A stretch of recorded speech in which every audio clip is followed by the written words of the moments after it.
ยาแก้ไอหรือ cough medicine คือยาระงับอาการไอซึ่งเป็นอาการที่เกิดขึ้นเมื่อมีสิ่งแปลกปลอมเช่นฝุ่นควันบุหรี่ควันไฟเข้าไปในระบบทางเดินหายใจหรือหลอดอาหารรับประทานหลังอาหารวันละ 3-4 ครั้งเมื่อมีอาการไอ This combination medication is used to temporarily treat cough, chest congestion,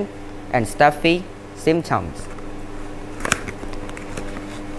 For adults, recommended dose is 10 mg to 20 mg taken by mouth every 4 hours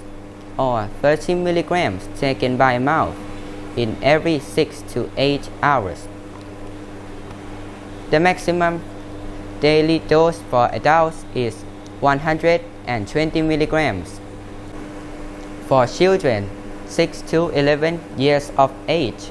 the recommended dose is 5 mg to 10 mg taken by mouth every 4 hours, or 15 mg taken by mouth every 6 to 8 hours.